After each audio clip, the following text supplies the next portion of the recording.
prazer estar aqui participando do Zop Criativa, a convite do Danilo. Obrigado, Lincoln, pela apresentação. Sem mais delongas, a gente vai falar um pouco sobre todo esse cenário da literatura independente, recente. Vou convidar os participantes da mesa para virem aqui para o palco.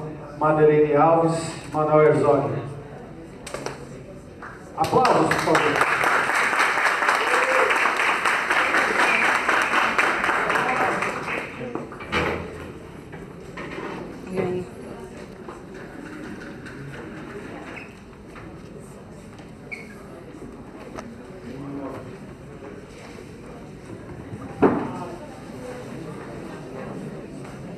Já vou avisando que a gente não tem PowerPoints, tá? A literatura é assim, apesar que acho que eles devem usar o Kindle também. Eu vou falar um pouquinho sobre eles, para que eles não precisem também ficar com tanta formalidade. Depois dessas apresentações a gente parte para o bate-papo.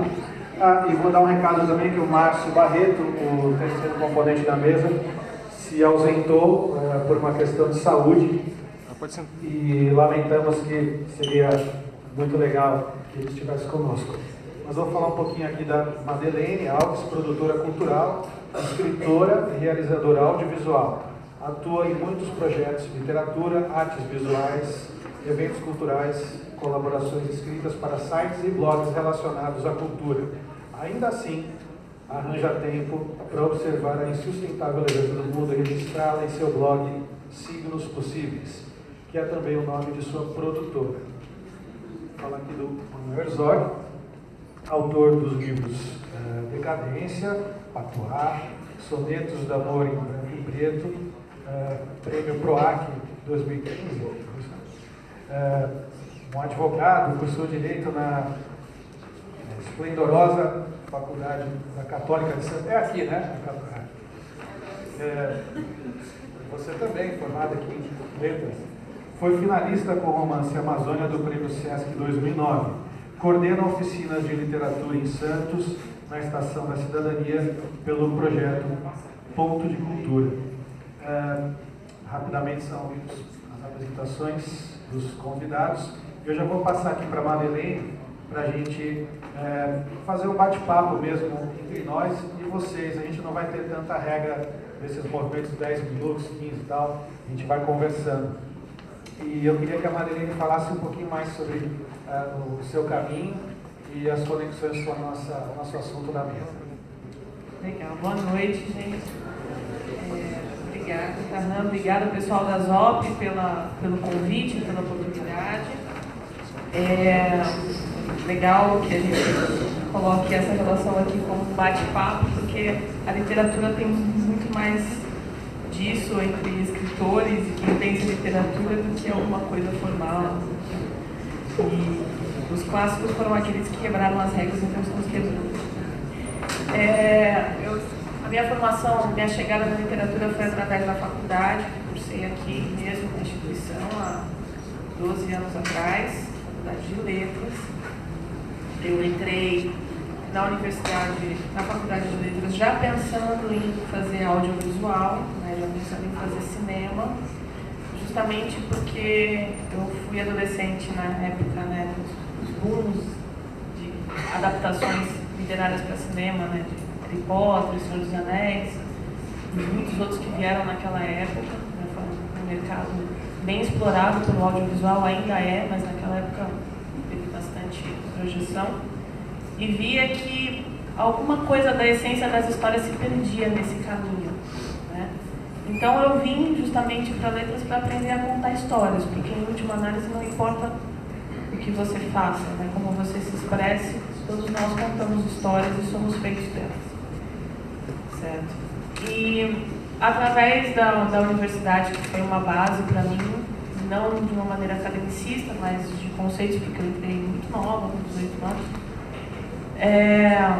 comecei a estudar termos técnicos e até aqueles que estavam de fora da grade, né, como narratologia, técnicas de escrita, etc. e tal. Então, eu comecei a escrever mais do que já escrevia de uma maneira esporádica Em 2008 eu criei o Signos Possíveis, que foi um blog de escrita a partir da sugestão de uma amiga que não tinha absolutamente nada a ver com quem estava ao redor. Aliás, ela estava no Japão e a gente estava conversando pelo MSN. Ela falou, nossa, mas você podia escrever, né, fazer um blog, ia ser tão bacana. E eu pensei que ia ser um jeito de ter os escritos organizados em algum lugar, né, porque ficava tudo no papelzinho, no bilhetinho, no guardanapo. Né, e foi assim que o blog começou e se mantém até hoje. Eu escrevo quando quero, quando tenho vontade, mando para as pessoas.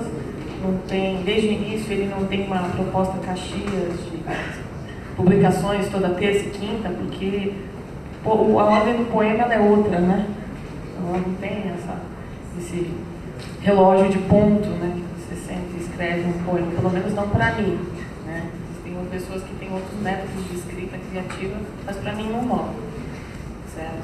E aí eu fui praticando cinema há 11 anos, envolvendo com as iniciativas culturais aqui da região, todas, de todo tipo, porque eu vi nisso a minha formação cinematográfica. O cinema ainda é feito de todas as outras áreas. Então eu queria entender bastante de artes visuais, eu queria entender bastante, já entendia de literatura por causa da formação, eu queria entender bastante de teatro, eu queria entender bastante de tudo, né?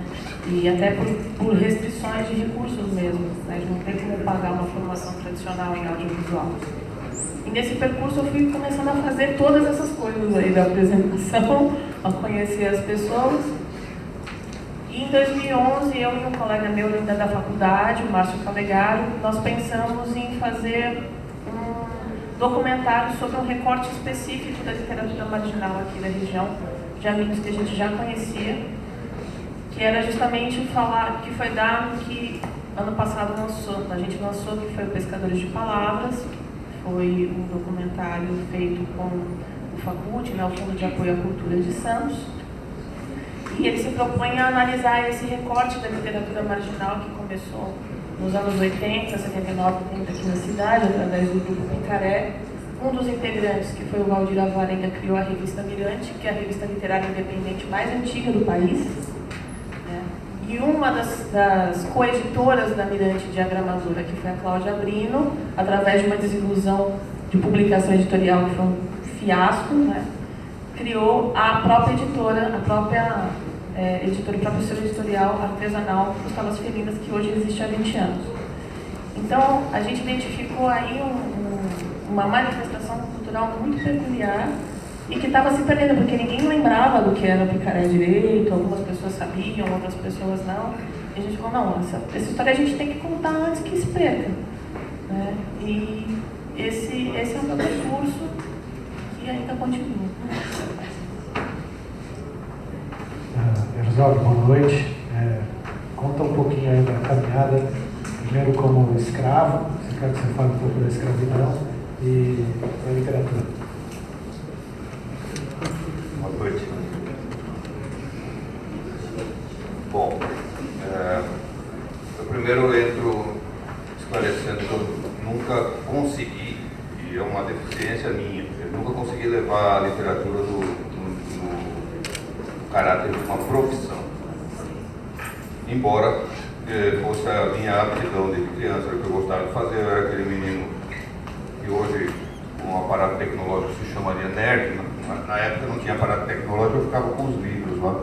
Os meus heróis eram os heróis dos livros. Eu era péssimo de futebol, não teria a menor condição e já tinha uma predisposição desde pequeno a não passar necessidade, considerando que eu nasci num bairro proletário e numa família não muito abastada. Então, a minha mãe, que foi a grande incentivadora de leitura, a gente tinha dois heróis. Era o Jorge Amado e o José Mauro de Vasconcelos. José Mauro de Vasconcelos é aquele cara que fez aquele livro, Meu Pé de Laranja Vinho, foi um grande sucesso. Esses eram os dois únicos escritores do Brasil que conseguiam viver de literatura. Talvez como um menino que jogue bola hoje, ele vai ver que o Neymar e o Robinho ganham bastante dinheiro e tem uma legião de jogadores sem muita condição. Ele também não vai resolver se empenhar no futebol, vai ser mais realista. Eu fui mais realista.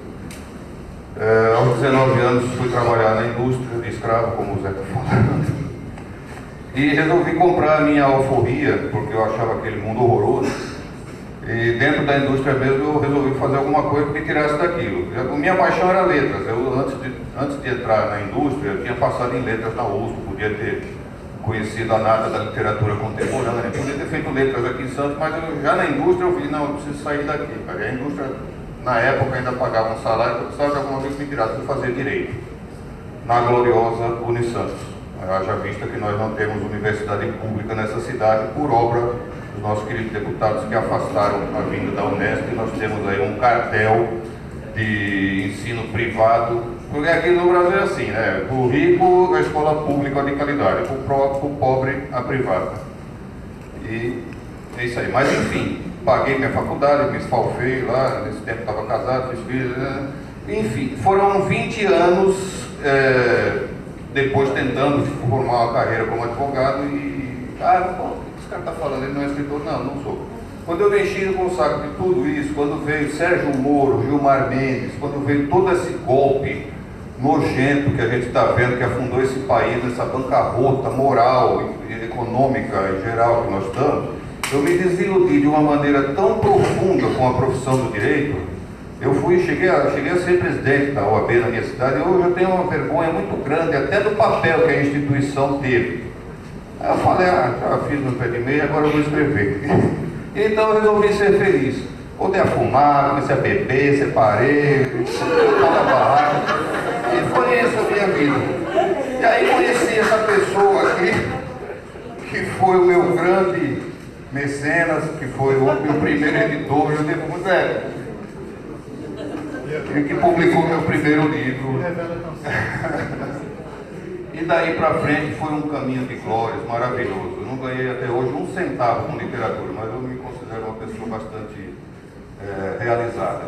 Devo estar no 7º romance, já ganhei Jabuti, já fiquei em final de prêmios importantes. Ano passado fiquei em segundo na Biblioteca Nacional, entrei numa editora do Grupo Companhia das Letras, etc. Mas isso aí é absolutamente irrelevante. O que eu queria falar é que a pessoa que quer escrever hoje não é como no meu tempo.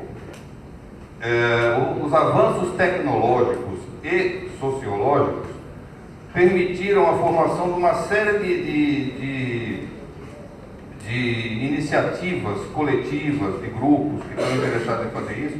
E hoje quem quer publicar o faz sem qualquer dificuldade. Criar uma editora é uma coisa simplíssima. Fazer um livro no Word tem ferramentas que te possibilitam converter um texto para um formato de livro e já te dá diagramado. Você só tem o trabalho de dobrar aquilo e encadernar. Mas eu queria o glamour de uma editora de verdade. Bem, aí você vai entrar numa dupla exigência. Algum apelo na tua figura pública que induza o editor a acreditar que você vai vender livros. Como geralmente o escritor é um bicho tímido, introvertido, que vive trancado em casa, odeia a humanidade, não gosta das pessoas, então é muito difícil isso. Ou então você tem que ter um texto que seja extremamente interessante para que um profissional de letras que esteja dentro de uma editora leia aquilo e entenda que aquilo vai ter uma pegada comercial, vai dar lucro para o editor. Mas isso aí era no meu tempo. Hoje não há mais tem uma infinidade de editoras, não vou dizer domésticas, porque são atividades verdadeiramente empresariais, e estou vendo muitos amigos meus se sustentando com isso, que não te cobram mais absolutamente. Se você quiser pagar para publicar um livro, você faz isso a hora que você quiser. Você pode escrever a maior abobrinha do mundo, se você pagar, existe muita editora PPP, né? Na escola era papai pagou, passou, papai pagou, publicou.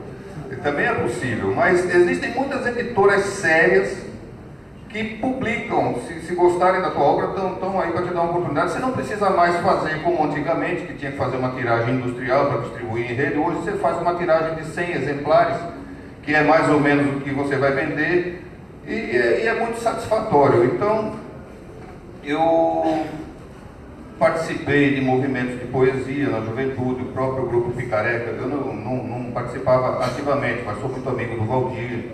Tinha o Raul Cristiano na época, eu conheci muito o trabalho deles, de vez em quando publico na Mirante. Tem uma editora de São Paulo, a editora Patuá, pela qual eu publiquei uma boa parte dos meus livros, desses 9 que eu tenho, acho que uns 6 são com a Patuá. Um com o Zé, meu primeiro filho da juventude, porque filho de mãe solteira foi o Zé, foi o pai. Aí depois eu casei com a Patuá e agora eu fui para a Companhia das Letras. Eu estou no 3º casamento, mas eu procuro ser fiel. Não, eu volto aos meus ex. Eu continuo mantendo uma relação promíscua. Polígamo. Obrigado. A gente conversa, tá? Mas é isso. Numa primeira fala assim, e depois, se vocês quiserem, alguém que escreva, tem interesse, a gente pode aprofundar mais essa questão da possibilidade da publicação, como está infinitamente mais fácil hoje. A autopublicação é possível, você escreve o seu livro, você mesmo edita, você monta o seu selo, você distribui. É claro que isso aí é uma cadeia produtiva. O ideal é você, não, eu só sou escritor, não sei vender, é o meu caso, sou péssimo para vender. Então as pessoas me pedem, não, quanto não, eu pergunto para o lugar, mas assim, isso não é correto. Se você quer se profissionalizar enquanto isso, é bom você ter uma agência literária, você ter um editor, você ter um cara que faz o marketing. Mas há falta de tudo isso, e começar com tudo isso é absolutamente impossível, você tem que começar por baixo. Tem uma infinidade de projetos aí pulsando, editora cartoneira, editora alternativa, e a gente pode falar mais sobre isso. Eu vou passar então um pouquinho o microfone para o nosso querido José Luiz.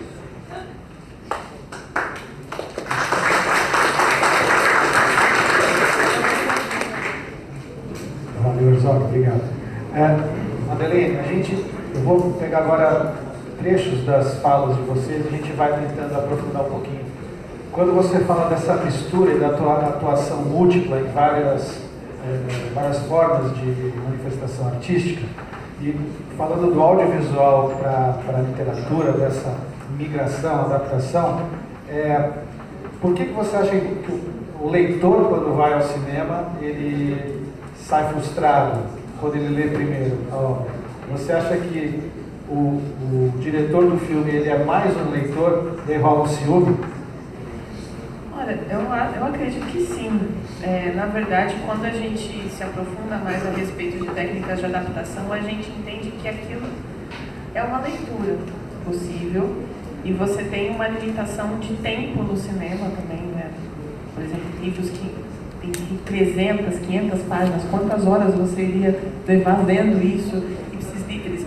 E o Cleber já diz a adaptação, você vai adaptar de uma linguagem que tem as suas especificidades para outra.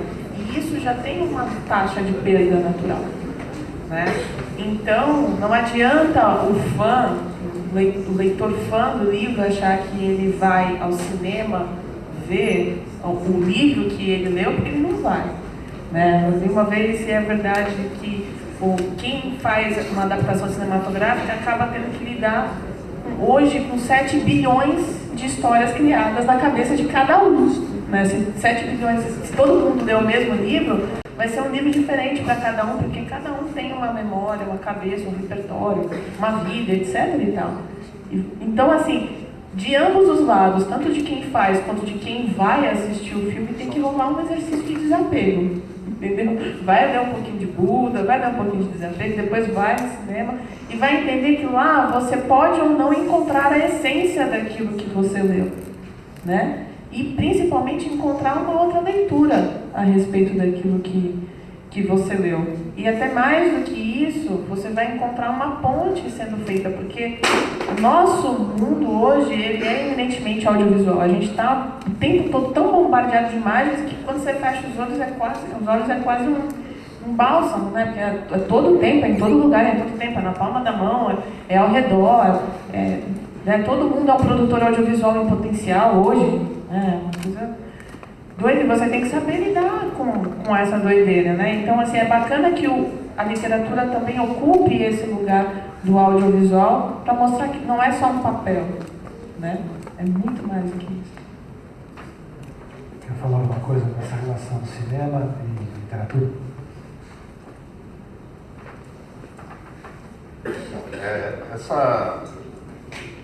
O avanço da tecnologia influi, obviamente, no curso da arte. Se a gente analisa a pintura clássica até o advento da fotografia,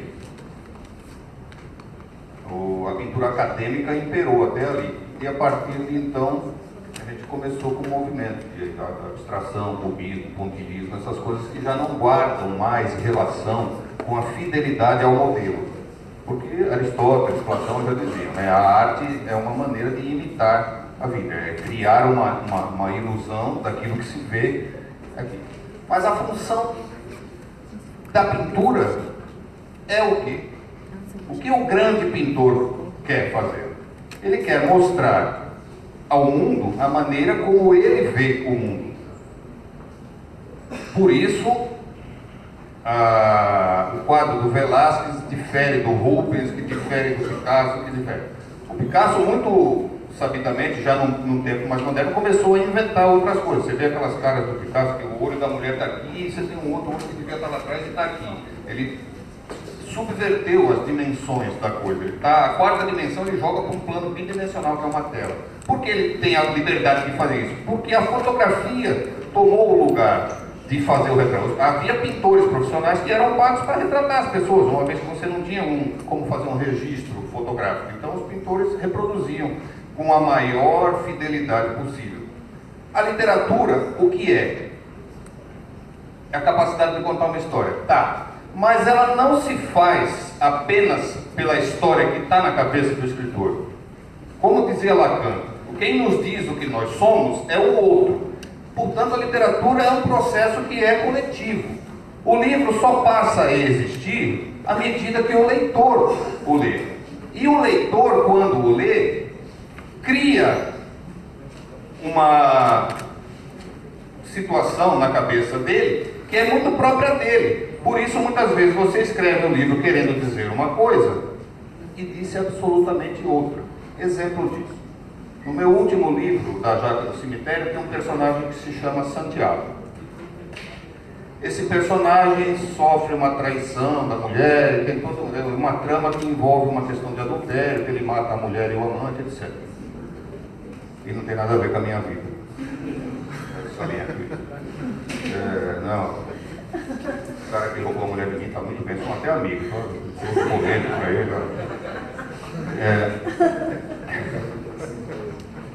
O nome do meu personagem era Santiago. O que ele fazia? Ele estava na casa dele, ele tinha uma composteira onde ele botava os restos mortais da mulher para dissolver aquilo. Então eu ficava Santiago e a composteira. Eu comecei a fazer uma viagem assim, Santiago de Compostela, do Paulo Coelho. O nome do livro ia inclusive ser Santiago e a Composteira, por causa disso. Eu criei o Santiago sem nenhuma outra ideia do que essa que eu estou falando. A primeira resenha que saiu na carta capital do livro, o autor foi extremamente peculiar, muito perspicaz, uma sabedoria imensa. Ele usou o mesmo nome do Santiago, que também é corno, lá do Machado de Assis com a Capitu. Fez um jogo muito inteligente. Eu falei, nossa, fiz mesmo. É claro que assim, eu li Machado de Assis, é possível que até inconscientemente eu tenha buscado esses suplementos, mas eu na minha intenção de criador ali não tinha. Mas quando o leitor fala isso, é legítimo, porque o livro não pertence ao escritor, ele pertence ao público. E o que é o livro? É a maneira como cada um faz o seu filme. E o filme, o cinema, que dizem sepultou o romance definitivamente, ele não sepultou. Assim como a fotografia não sepultou a pintura clássica, o cinema ele vai requalificar. É óbvio que hoje os escritores não fazem como na época de Flaubert, que ganhavam muito dinheiro, escreviam, e as pessoas esperavam avidamente que saísse no jornal, porque elas acompanhavam. Hoje você não precisa fazer isso, você liga lá, você está lá com a Letícia Sabatella, é muito mais agradável do que ficar lendo um jornal. Você está vendo a mesma trama, é mais prático. Então o consumo de arte se dá de uma maneira, de uma mídia que é mais inteligente do que a literatura. E a literatura vai, então, ficar reservada a um nicho onde ela, assim, é que nem a pintura abstrata, só para quem gosta mesmo. Porque não é um filme. Você vai ver um filme, como a Marilene está falando, você não está vendo o livro, você está vendo a visão que o diretor tem daquele livro. E 90% dos casos que você vai... Você é um aficionado de literatura, você lê um livro e gosta muito dele. Se você vai ao cinema, 90% dos casos você vai se arrepender terrivelmente, vai ficar com raiva do cineasta. Uma exceção que eu faço disso é o Stanley Kubrick, que é um gênio, e que eu li A Laranja Mecânica, achei maravilhoso, e o filme é tão maravilhoso quanto o livro. Mas aí você precisa ter um cara que também é um artista. Ele não é um diretor, não é um simples transformador de mídia. Ele é um cara que entendeu como o grosso da humanidade dele, deu uma visão dele que é tão bonita quanto o livro. Mas então o que eu acho é isso, as personagens eu não acho nem que seja uma questão audiovisual. O audiovisual é de fato o grande apelo. Eu boto um poema no Facebook, a maioria dos meus poemas tem uma conotação erótica, não sei o quê. Se eu boto um poema seco, 2, 3 curtidas, boto com a figura de um casal em qualquer situação assim mais erótica, chove curtida. E as pessoas vão lá e você tem até a impressão agradável de que elas leram um poema. Lê-se muito pouco realmente. O público de literatura é um público muito restrito, mas é um público fiel. Eu, quando li Otelo, de Shakespeare, eu descobri o vilão mais absoluto da literatura. Até hoje, o vilão mais bem construído por um autor foi o Otelo. E era como se eu visse, porque eu não consigo, na minha cabeça de leitor, eu não consigo enxergar se o Otelo é moreno, grisalho, careca, eu não sei nenhuma característica dele, mas eu sinto ele como uma presença. E é estranho dizer isso, porque não há uma intermediação audiovisual para mim quando eu leio um livro. Eu imagino aquela situação como se eu fosse um cego e estivesse sentindo só a presença das pessoas. Eu acho que a literatura verdadeira é isso. E aí entra essa questão de como se vê isso. E aí essas adaptações, na verdade, vão ser a visão peculiar de cada diretor, que não é necessariamente o que cada leitor específico tem. Deixa eu fazer uma observação complementando a fala do Manuel, que foi brilhante. Uma das recomendações, inclusive, de roteiristas que fazem adaptação há muito tempo na indústria americana, é que você vá falar com o escritor, né? Que se o escritor estiver vivo, né? Você vá falar com o escritor e saber das intencionalidades por detrás do texto. Não garante que seja fiel, né? Nenhuma adaptação é 100% fiel, entendeu? Mas é também interessante essa ponte do artista com o artista, do humano com o humano, para a construção desse terceiro lugar, dessa terceira arte. A gente está caminhando com o tempo aqui, eu vou fazer uma pergunta para ambos e depois dessas reflexões a gente vai abrir para vocês também interagirem com a gente. A gente tem um microfone andando para a plateia, entendeu? Depois, mas a pergunta, o pensar alto agora que eu vou promover para a gente é se vocês enxergam uma diferença entre o independente e o marginal. E já emendando num contexto contemporâneo, assim, histórias e perspectivas, né? Vocês acham que, eu estava pensando sobre isso agora, que por um efeito colateral, o consumo via Amazon está trazendo à tona essa independência, a força, essa marginalidade?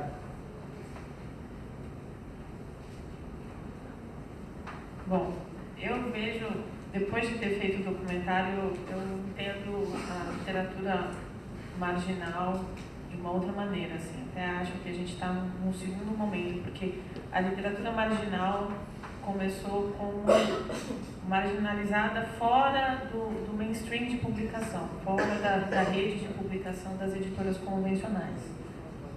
Quaisquer pessoas que quisessem publicar um livro e não tinham chances de chegar a esse patamar de conseguir publicar um livro convencional, e falou, poxa, eu tenho os meus escritos aqui, eu vou publicar do jeito que dá, e era publicado do jeito que dá mesmo, tanto é que eles eram chamados de a geração do mimeógrafo, e o mimeógrafo era o aparelho mais luxuoso que tinha na época, né?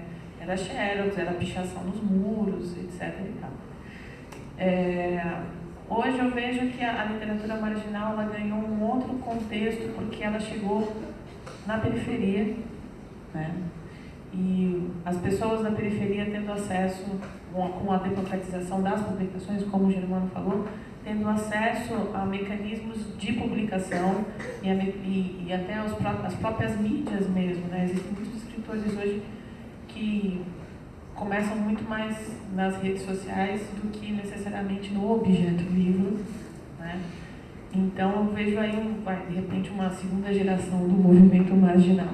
Então, acho que por essa, de repente, por essa configuração que foi ganhando com o tempo e que não estava muito nos domínios de vai ser assim, vai ser assado, acaba existindo uma diferenciação. Mas acho que de uma maneira geral, quem parte para publicar um livro hoje com um pouco mais de autonomia, passa pelas mesmas agruras que os outros passaram antes. Ainda tenho muito amigo escritor frustrado porque não conseguiu publicar o próprio livro, ou porque quando publicou o livro, o objeto, o livro não saiu do jeito que pensou, que imaginou e que pagou para ser feito. A própria Cláudia Brino fala, né, se para todo escritor o primeiro livro é o primeiro filho, meu primeiro livro foi um aborto, porque a capa foi péssima, a encadernação, as páginas pulavam, eles me entregaram metade, aí teve uma tempestade na editora que inundou e aí eu consegui a minha liberdade, porque só de, naquela época, né, no início dos anos 2000, só de ter se comprometido a publicar pela editora, ela não podia escrever nada em nenhum outro lugar sem a autorização da editora, ou seja,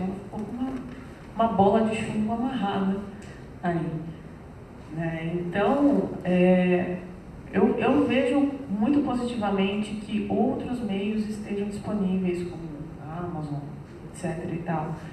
Eu acho que vai surgir aí um outro movimento, né, dentro disso, mas de verdade, eu não consigo categorizar agora. Eu acho que nem quero também.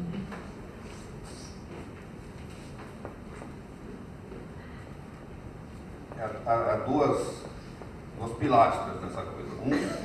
O formato antigo, da produção do livro à chegada do livro à mão do leitor, passava necessariamente pela figura antológica, mitológica do livreiro. Hoje nós vivemos uma situação em que as grandes livrarias do país estão em absoluta crise. Livrarias lindíssimas do Rio de Janeiro e São Paulo estão fechando as portas. A gente aqui, a Delejo, a gente acompanha a Batalha do Zé, sobrevive com uma guerrilha que a gente faz, porque a gente, né, bota cerveja, bota música ao vivo, tem que trazer autor, você tem que tornar a livraria um locus que não é mais só para vender livro.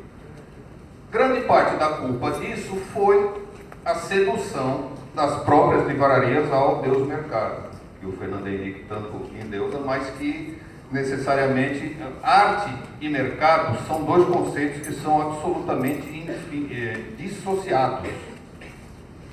Quando entra o interesse econômico, você necessariamente vai ter que jogar fora a produção de altíssima qualidade. Você vai ter que ir no mediano, no médio, no medíocre. E aí você começa a ver aquela triste situação. Vai numa livraria na selva de aeroporto, eu recomendo qualquer um que entra lá. Você só vê lixo. Quem pegou meu queijo, o Padre Marcelo batendo papo com Xalita, como otimizar não sei o quê, casais ricos enriquecem juntos e fazem neném juntos, e abobrinhas afim. Você chega lá e pergunta de Machado, não se vê mais literatura. E isso é a Selva, que é uma editora de aeroporto, onde a gente presume que as pessoas que estão com poder aquisitivo, estão viajando de avião, têm um nível mental completamente obtuso, porque se é isso que eles consomem, e se você não consegue encontrar um livro de qualidade, como é que você vai chegar numa livraria cultura? O que você vê lá também? Um monte de livro americano, que foi a série não sei o que, zumbi, vampiro e abobrinhas afim. Literatura menos, poesia então, que é o creme de la creme, se você pergunta, o cara vai te apontar uma estante lá no fundo. Ou seja, o que fazia existir livrarias é que antigamente se lia mais, não tinha televisão, etc. Então a livraria era um ponto de convivência, de sociabilização, era uma coisa necessária. Quando ela deixou de ter isso e começou a querer virar um armazém e vender coisas impressas, não importando a qualidade do que está escrito ali, necessariamente se perdeu a razão de ser. E a livraria foi degradando até o ponto em que nós estamos vendo aí elas todas se fecharem.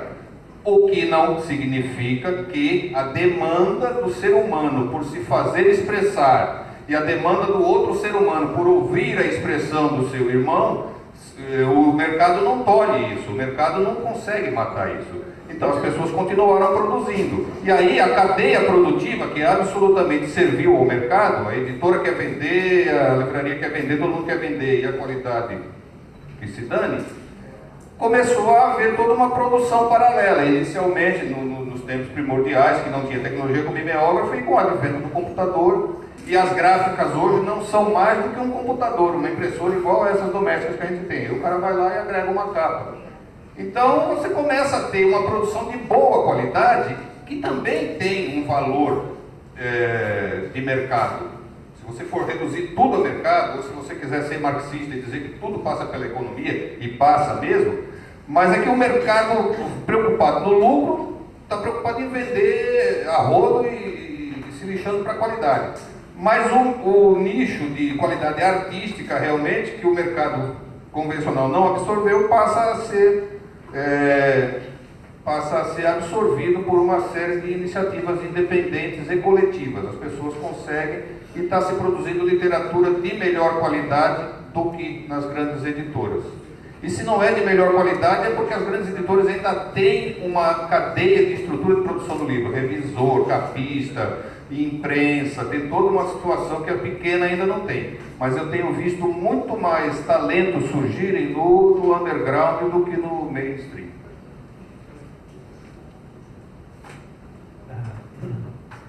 Alguém quer fazer uma pergunta? Eu tenho, cadê o microfone? No link, vai. Tá onde, Vic? Eu vou começar com uma pergunta. A questão e aí eu vou envolver também o Tarrain na pergunta, né? Parece que só a cidade de Buenos Aires tem mais livrarias do que o país, que o Brasil, né? Você tem uma livraria carinhosamente chamada de livraria de rua, né?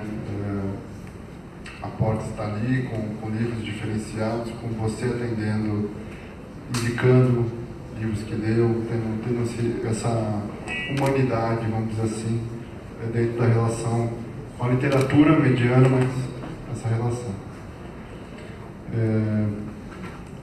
Por que isso no Brasil, por que está assim no Brasil, esse processo das pessoas não valorizarem, de repente, tanto a prática da leitura, né, e também não valorizarem essa questão da relação humana com a livraria, com o escritor que, de repente, mora na cidade dele?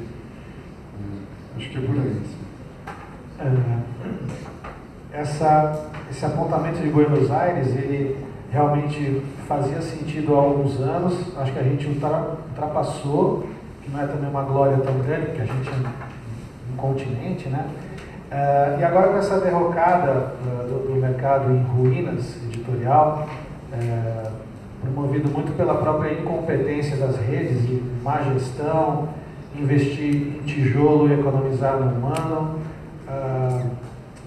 não tem atendentes, livreiros que leiam nem uma orelha. A gente brinca, um otorrino da literatura, o cara não lê nem uma orelha. Então vai deixando mesmo a presença indiferente. Você não tem um atendimento, você consome de uma forma impessoal à distância, né? Eu acho que a gente tem sim demanda o livro impresso. A transformação se dá mais de onde você o consome, mas não há uma canibalização em cima do livro impresso. O livro impresso está firme, sim, só que você tem comprado por outros canais, né? O e-book no Brasil responde só por 3% do mercado. Nos Estados Unidos é 15% há muitos anos, não há uma ameaça. E há sim um assentamento sobre cada suporte. E esses múltiplos suportes também, o audiovisual via YouTube, o streaming, tudo isso também alimenta o mundo literário, não às vezes nem com tanta qualidade, mas o mercado que não tem coração, esse mercado frio assim, ele vai se mantendo. O que existe sim é uma lentidão. Se você pensar, o Herzog acabou de falar da simplicidade em se montar uma editora. Realmente é simples, você tendo um publisher, aquele cara que pensa no catálogo e o constrói como uma escultura, vamos dizer, no dia a dia, você, a partir desse saber, né, você vai construindo essa identidade. Agora eu vejo abrirem algumas, poucas farmácias, farmácia pra caramba, tá? Farmácia, pet shop, as academias de ginástica enormes, né? E eu não vejo abrirem livrarias, talvez pela lentidão, vamos dizer, do retorno de um investimento altíssimo, que é caríssimo montar uma livraria. Eu olho para o meu Império hoje, que é uma enorme livraria de rua, e falo, meu, é muito arriscado, muito lento, e você tem que ter uma entrega muito completa, né? Então, eu não sei se eu respondi, só fiz um panoraminha sobre o que você comentou. Assim. Eu só vou fazer só um complemento. Estou estudando contabilidade aqui na Unisantos, né? Por que tem tantas farmácias, né? A farmácia, ela só paga daqui 30 ou 60 dias aquilo que está dentro da farmácia. Ela não tem investimento nenhum para abrir, né? É um formato que facilita, né? E empurra. Então, drogaria para todo mundo aí. Vender droga nunca foi um mau negócio. Tá, eu não sei se quer fazer uma sugestão de que na próxima rodada de perguntas pode ser 3 filiais de uma vez, por conta do tempo, tudo bem? Eu quero abrir para a plateia, se alguém tiver alguma curiosidade, aproveitar nossos autores aqui. Tem alguns interessados querendo fazer questões? No momento, todo mundo, uma pessoa.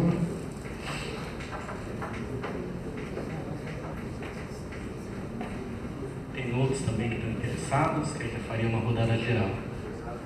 Obrigada. Eu sou Maíra, arquiteta. A pergunta nem cabe muito no que vocês falaram, mas assim, essa questão do tempo que se gasta para produzir, né? Eu que trabalho com projeto, às vezes o tempo não é o tempo do cliente, né? 10 dias, mas eu tive ideia no 8º dia. E acho que a literatura também é muito disso, né? Hoje a gente pode não estar bem para escrever, mas amanhã está excelente.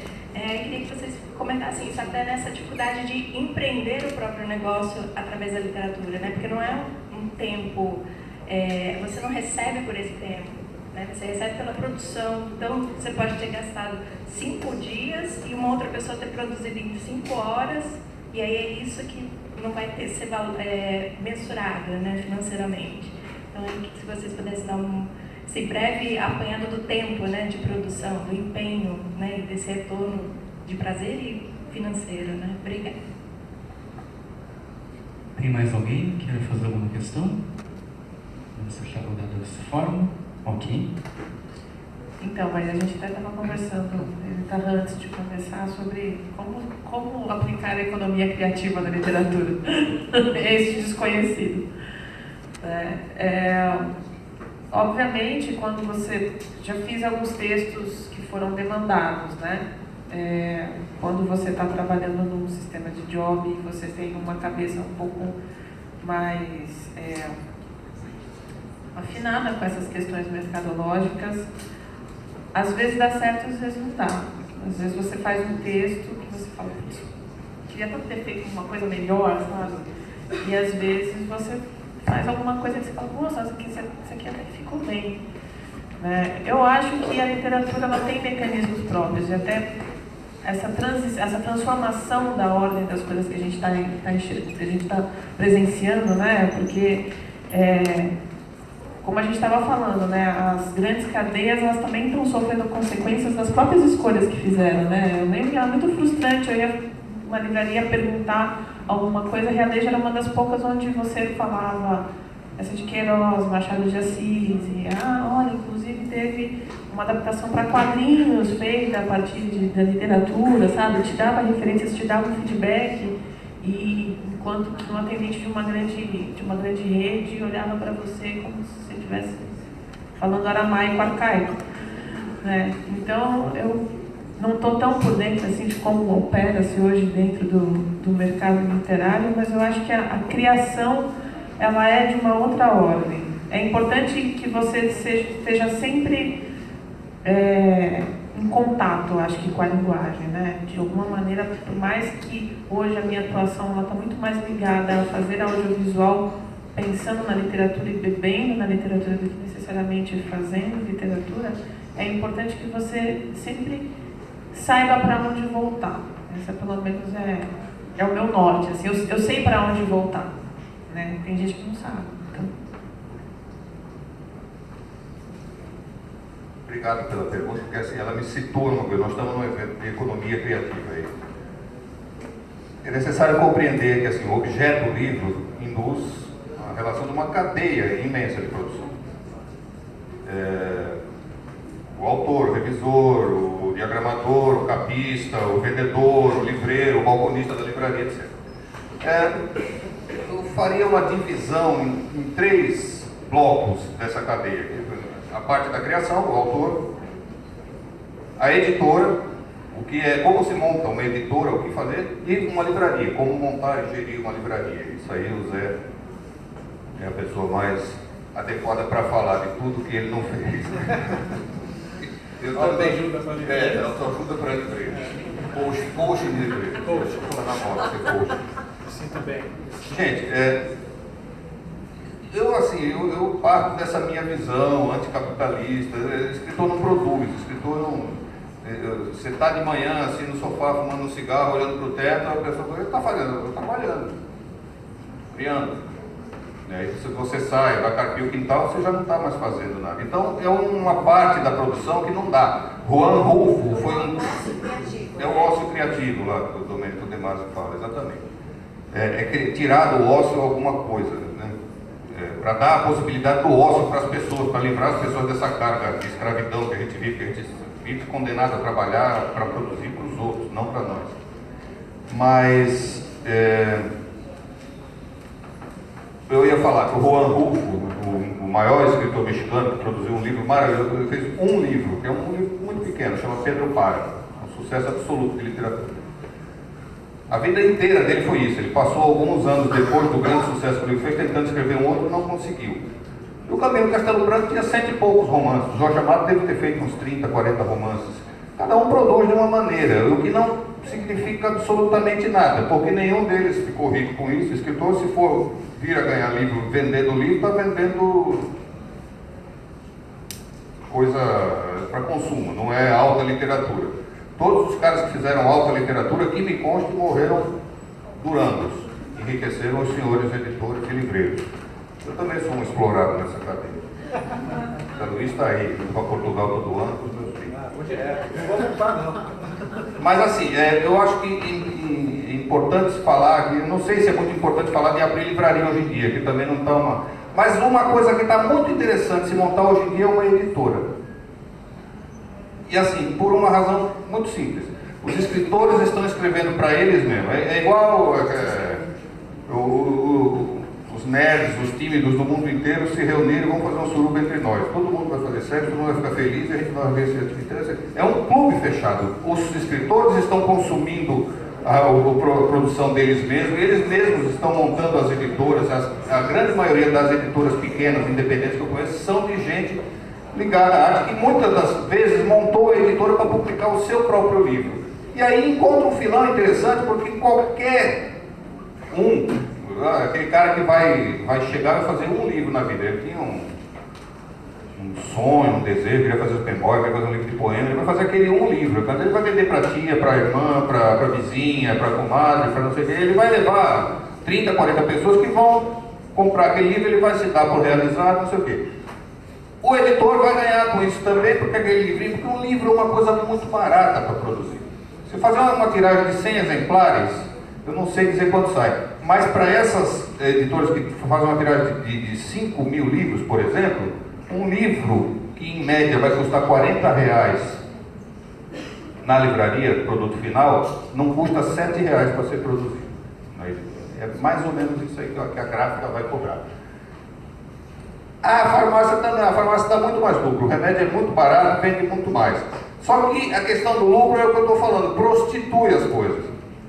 há 20 anos atrás, você ia na farmácia de bairro, você não tinha nem médico, você ia falar com o farmacêutico, olha, eu estou com não sei o que, não, você tem que tomar um não sei o que, ele te medicava, ele falava de toda a gama de remédios possíveis. Você queria um livro, você ia na livraria do Zé Luiz, por exemplo, tinha o Alcemir, foi o primeiro livro.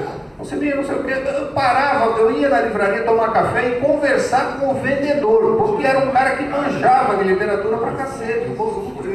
Ele partilhava os gostos, aquelas coisas que eu não conseguia falar com a imensa maioria dos meus colegas de classe, por exemplo, né? Porque literatura é um nicho muito fechado.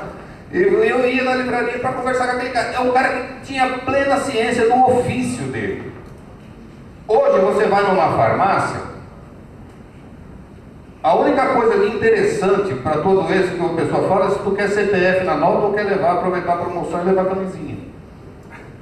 Aí você vê um monte de farmácia na cidade inteira, mas aqui não são farmácias, é como as livrarias. As grandes livrarias também, você vai lá, você pede livro, o cara não tem, o cara não sabe falar, ele não entende do riscado. Então, nessa raia miúda está muito mais humano o trato com a coisa. São pessoas que realmente gostam daquilo, fazem aquilo, estão discutindo aquilo, e ainda que venda pouco, você não vai vender 5.000 livros, você vai vender 100, se der muita sorte, no primeiro lançamento. E assim, lance um, e no segundo, daqueles 100 que foram, só vai 20. No primeiro vai até dos inimigos. O cara diz, o que esse merda fez? Deixa eu lá ver o livro. Os caras, o inimigo compra mais que os grandes amigos. Aí depois de um certo tempo, você passa, as pessoas começam, olha, se você pega aquele público doméstico, e aí se você mira em ter um público, leitor, que nunca te viu e que vai te ler por outras razões, aí é uma questão de consagração e tudo, que vale a pena tentar chegar a isso. Mas o muito legal é você produzir o teu livro com amor, distribuir a tua ideia, fazer as pessoas conversarem com aquilo, e há uma infinidade de mecanismos, que são essas pequenas editoras que estão aí se formando, e que deveriam ser melhor aceitas nas grandes livrarias, não são. Se você chega no Zé, que também é um cara que também está atento à humanização da literatura, né? Se você chega lá e deixa o seu livro de consignação, é possível. Mas não tem uma rede disso. Você não vai conseguir fazer o seu livro aqui e botar na livraria de Manaus. Não dá. Isso aí, se quiser entrar nessa escala industrial, é outro papo. Mas acho que para o início, para essa produção pequena, doméstica, que pode vir a te levar a alçar um voo maior, eu acho que você tem muitos instrumentos interessantes à disposição. Eu recebi uma informação no meu ponto eletrônico que o nosso tempo acabou. Então, só quero fazer um agradecimento ao Herzog, Madeleine Alves, dizer que, apesar das dificuldades, nós seguiremos criativos ou em busca da criatividade nesse mundo desafiador. E vou pedir uma salva de palmas para os convidados.